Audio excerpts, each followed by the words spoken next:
Good morning, good afternoon, everybody. Today we have a very, very special guest, Mr. Donald Payne Jr. How you doing, sir?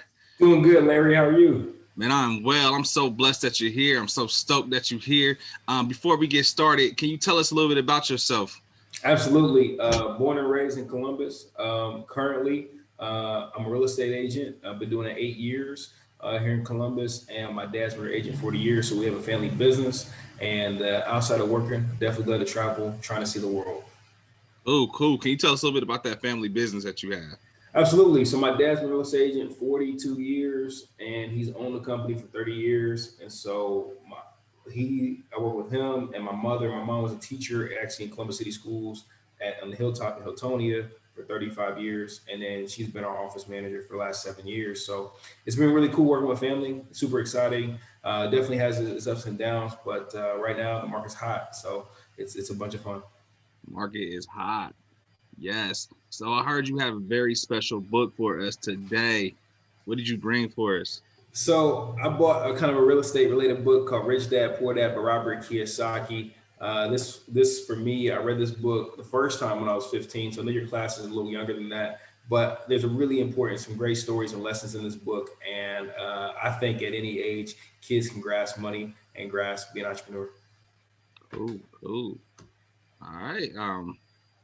Ready to go? Ready to Yeah, go? yeah, absolutely. So I'm going to read one of the first chapters, or really not the first chapter, but a first lesson in the book, and really just to tell you a quick overview of this book and of Rich Dad Poor Dad. They actually lived in Hawaii. It was right after World War II. He's a Japanese American descendant, and he went to a really cool school, but he was poor, and he had a friend named Mike. Mike's dad was an entrepreneur. His dad was a teacher, and I think later on became superintendent or something like that. But essentially, he talks about the fact that he calls them his dads, right? A poor mentor and a rich mentor, and they each taught him different lessons in life. So I want to read a quick story to you, tell you one of the lessons that his rich dad or his rich mentor taught him about how to grow financially. So let's just go ahead and jump right into it. Let's do it. Y'all ready? Here we go. All right, so this is called Chapter One, Lesson One: The Rich Don't Work for Money. Um, so he said, "Dad, can you tell me how to get rich?" My dad put down the evening paper. "Why do you want to get rich, son?" "Because today Jimmy's mom drove up in their new Cadillac, and they were going to their beach house for the weekend. He took three of his four friends, but Mike and I weren't invited. They told us we weren't invited because we were poor kids." "They did?" my dad asked incredulously. "Yeah, they did," I replied in a hurt tone. My dad silently shook his head and pushed his glasses up the bridge of his nose and went back to reading the paper. I stood waiting for an answer. The year was 1956. I was 9 years old, but for some twist of fate, I attended the same public school where rich people sent their kids. We were primarily a sugar plantation town in Hawaii. The managers of the plantation and the other affluent people, such as doctors, business owners, and bankers, sent their children to this public elementary school. After grade six, their children were generally sent off to private schools. Because my family lived on one side of the street, I went to this school. Had I lived on the other side of the street, I would have gone to a different school with kids from families more like mine. After grade six, these kids and I would go on to public intermediate and high school. There was no private school for them or for me. My dad finally put down the paper. I could tell he was thinking, "Well, son," he began slowly, "if you want to be rich, you have to learn how to make money." "How do I make money?" I asked. "Well, use your head, son," he said, smiling. Even though I knew that really meant that's all I'm going to tell you, or I don't know the answer, so don't embarrass me. A partnership was formed. The next morning, I told my friend Mike what my dad had said. As best I could, Mike and I were the only poor kids in this school.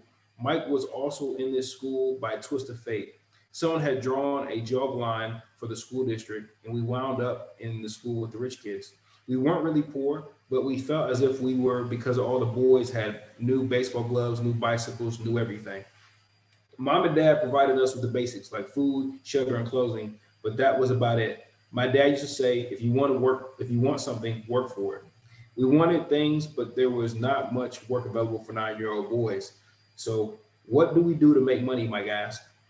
I don't know, I said, but do you want to be my partner? He agreed, and so on Saturday morning, Mike became my first business partner. We spent all morning coming up with ideas on how to make money. Occasionally, we talked about all the cool guy stuff at Jimmy's beach house having fun. It hurt a little, but that hurt was good because it inspired us to keep thinking of a way to make money. Finally, that afternoon, a ball of lightning struck. It was an idea Mike had got from the science book he had read. Excitingly, we shook hands, and the partnership now had a business. For the next several weeks, Mike and I ran around the neighborhood, knocking on doors and asking our neighbors if they would save their toothpaste tubes for us. With puzzled looks, most adults consented with a smile. Some asked us what we were doing, to which we replied, "We can't tell you, it's a business secret." My mom grew distressed as the weeks wore on. We had selected a site next to her washing machine as the place where we would stockpile our raw materials. In a brown cardboard box that at one time held catsup bottles or a little pile of used toothpaste tubes began to grow. Finally, my mom put her foot down. The sight of her neighbor's messy, crumbled, used toothpaste tubes had gotten to her. "What are you boys doing?" she asked. And I don't want to hear again that it's a business secret. Do something with this mess, or I'm going to throw it away. Mike and I pleaded and begged and explained that we would soon have enough and then we would begin production. We informed her that we were waiting on a couple of neighbors to finish their toothpaste so we could have their tubes. Mine granted us a 1 week extension.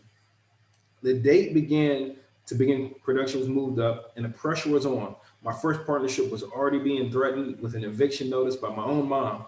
It became Mike's job to tell the neighbors to quickly use up their toothpaste, saying their dentist wanted them to brush more often anyway. I began to put together the production line.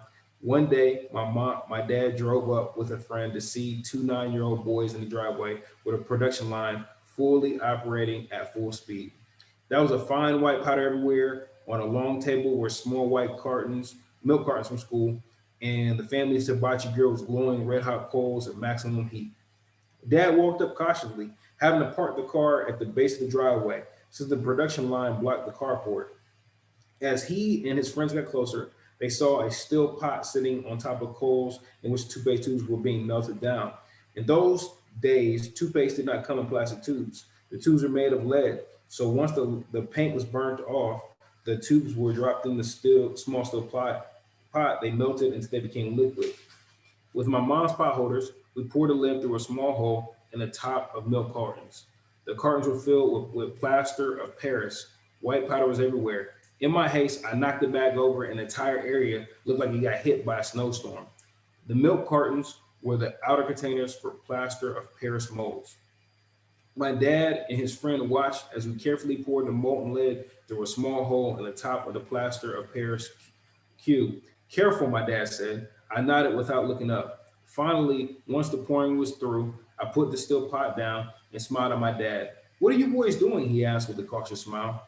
"We're doing what you told me to do. We're going to be rich," I said. "Yup," said Mike, grinning and nodding his head. "We're partners." "And what is those plastic molds?" my dad asked. "Watch, this should be a good batch." With a small hammer, I tapped at the seal that divided the cube in half. Cautiously, I pulled up the top half of the plaster mold and a lead nickel fell out.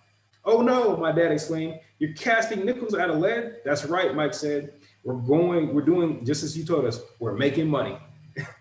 My dad's friend turned and burst into laughter. My dad smiled and shook his head. Along with a fire and a box of spent toothpaste tubes in front of him, we two little boys covered with white dust, smiling from ear to ear. He asked us to put everything down and sit with him on the front step of our house. With a smile, he gently explained the word counterfeiting meant. Our dreams were dashed. "You mean this is illegal?" said Mike with a quivering voice. "Let them go," my dad's friend said. "They might be developing a natural talent." My dad glared at him. "Yes, it's illegal," my dad said gently, "but you boys have shown great creativity and original thought. Keep going. I'm proud of you." Disappointed, Mike and I sat in silence for about 20 minutes before we began cleaning up our mess. The business was over on our opening day. Sweeping the powder up, I looked at Mike and said, "I guess Jimmy and his friends were right. We are poor." My father was just leaving as I said that, Boys, he said, you're only poor if you give up. The most important thing is that you did something. Most people only talk and dream of getting rich. You've done something. I'm very proud of the two of you. I will say it again. Keep going. Don't quit. Mike and I stood there in silence. They were nice words, but we still not know what to do. So how come you're not rich, Dad? I asked. Because I chose to be a school teacher. School teachers really don't think about being rich. We just like to teach. I wish I could help you, but I really don't know how to make money. Mike and I turned and continued our cleanup. I said, my dad, if you boys want to learn how to be rich, don't ask me, talk to your dad, Mike. My dad? Asked Mike with a scrunched up face. Yeah, your dad, repeated my dad with a smile. Your dad and I have the same baker, and he raised about your father. He told me several times your father is brilliant when it comes to making money. My dad? Mike asked in disbelief. Then how come we don't have a nice car? We don't have a nice house like the rich kids at school. A nice car and a nice house don't necessarily mean you're rich or you know how to make money, my dad replied. Jimmy's dad works for the sugar plantation. He's not much different from me. He works for a company and I work for the government. The company buys cars for him. The sugar company is in financial trouble, and Jimmy's dad may soon have nothing. Your dad is different, Mike. He seems to be building an empire. Suspect in a few years, he'll be a very rich man. With that, Mike and I got excited again. With new vigor, we began cleaning up the mess caused by our own now defunct first business. As we were cleaning, we made plans for how and when we talked to Mike's dad. The problem was Mike's dad worked long hours and often did not come home until late.